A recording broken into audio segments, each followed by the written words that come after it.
নীল জল ছোঁয়া দিগন্ত, সুনীল উচ্ছ্বাস, সাগর বেলায় প্রিয় কিছু মুহূর্ত প্রিয়জনের সাথে। কুরবানির ঈদের লম্বা ছুটিতে বিশ্বের দীর্ঘতম অবিচ্ছেদ্য সমুদ্র সৈকত হয়ে ওঠে ভ্রমণ পিপাসুদের গন্তব্যে। সমুদ্র পরিণত হয় জনসমুদ্রে। সফেদ ঢেউয়ের সাথে মিতালি ঝাউ দরিয়ার ডানায় এ যেন অন্যরকম ভালোবাসার পরশ বুলিয়ে দেয়। ভালো লাগতেছে, বাট অনেক ভিড়। এটাই ভালো, প্রায় আসা হয়, আমরা প্রত্যেক বছরে আসা হয়। এবার মানুষ বেশি, অনেক বেশি। আমরা হচ্ছে অফ সিজনে বেশি আসি, বাট মানুষ অনেক বেশি, এটা একটু ঝামেলা। এখানে আসা যে আমি জায়গাটা দেখবো, একটু ঘুরবো, তাই একটু আসলাম, একটু ঘুরলাম। মানে ঘোরা জায়গাটা খুবই আমার ভালো লাগছে, আর জায়গাটা খুবই সুন্দর।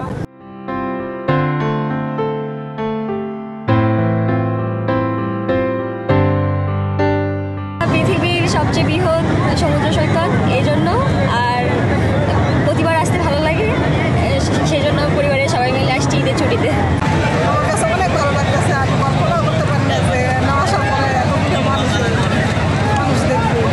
বাংলাদেশে এত জায়গা থাকতে কক্সবাজার কেন আসবো, এই প্রশ্নের উত্তর যদি দিতে হয় তাহলে বাংলাদেশের সর্বশ্রেষ্ঠ সমুদ্র সৈকত হচ্ছে আমাদের বাংলাদেশের এই কক্সবাজারে। এদিকে পর্যটকদের নিরাপত্তায় সতর্ক অবস্থানে ছিল টুরিস্ট পুলিশ ও লাইফগার্ড কর্মীরা। আজকে সকাল থেকেই এখন পর্যন্ত প্রায় 1.5 থেকে 2 লাখ লোকের সমাগম হবে। তো সেক্ষেত্রে আমরা বিচের নিচে উপরে সার্বক্ষণিক নিরাপত্তায় আমরা নিয়োজিত আছি। এর মাঝে 2টা বাচ্চা হারাই গেছিলো, আমরা উদ্ধারপূর্বক তাদের অভিভাবককে বোঝাই দিচ্ছি। তো নিরাপত্তার দিক দিয়ে সর্বোচ্চ আমরা যেটা সেবা, আমরা সেটা সেবা দিচ্ছি। আমাদের কাছে যে যখন আসতেছে আমরা সেই সেবাটাই আমরা দিচ্ছি।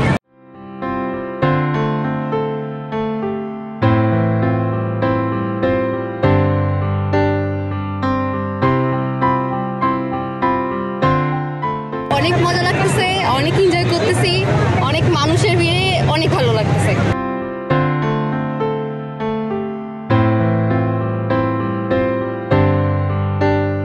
খুব ভালো লাগছে, যেহেতু ঈদের ছুটি, এমনিতেই নর্মালি ছুটি পাওয়া হয় না, আর এবার ঈদের যেহেতু ছুটিটা অনেক বেশি, 10 দিন ছুটি, তাই এবার অনেক বেশি পর্যটক।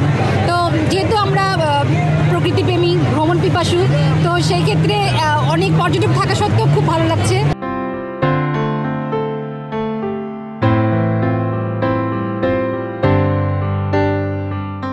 ছুটি কাটানোর জন্য এখানে আসছি, খুব ভালো লাগতেছে।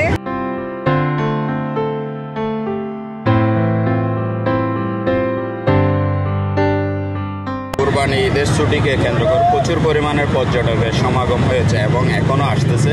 তো তার মধ্যে সমুদ্র উত্তাল রয়েছে, যেখানে সেখানে পর্যটকরা নেমে যাচ্ছে। তার মধ্যে অনেকগুলো ইনসিডেন্ট হয়েছে আমাদের সমুদ্র সৈকতে। তো এর পাশাপাশি যে জায়গাগুলোতে লাইফগার্ড সেবা নেই সেখানেও ইনসিডেন্ট হচ্ছে। তো আমরা লাইফগার্ডরা সার্বক্ষণিক 3টা বিচের নির্দিষ্ট একটা এরিয়াতে দায়িত্ব পালন করি এবং আমাদের লাইফগার্ড সংকট রয়েছে, ইকুইপমেন্ট সংকট রয়েছে, কিন্তু পর্যটকরা কিন্তু সারা বিচে নেমে যাচ্ছে।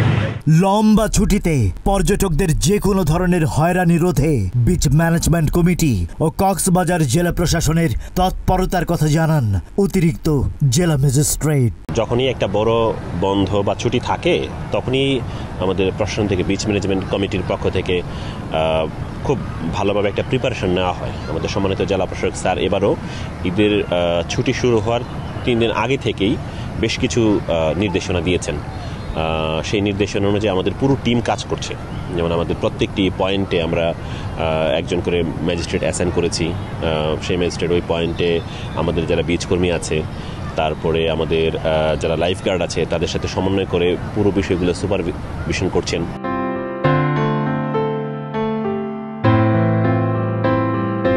কক্সবাজারের হোটেল মোটেলগুলো মুখরিত ছিল পর্যটকদের পদভারে।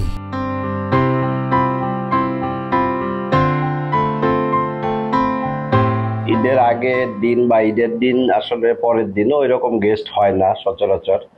9 তারিখ থেকে আসলে আমাদের মূল বুকিংটা ছিল 9, 10, 11, 12 ফুললি বুকটি ছিল। কক্সবাজারে লক্ষ লক্ষ পর্যটকের আগমন ছিল, কিন্তু সাপ্তাহিক ছুটি শুক্র শনিবার, কিন্তু বেশি দিন ছুটি হওয়ার কারণে এই শুক্র শনি গেস্ট আশানুরূপ হইল না আর কি। ছুটি শেষে একরাশ সমুদ্র স্মৃতি বুকে নিয়ে পর্যটকরা ফিরে যায় তাদের গন্তব্যে যান্ত্রিক শহরের ব্যস্ততায়। News plus 71 desk report.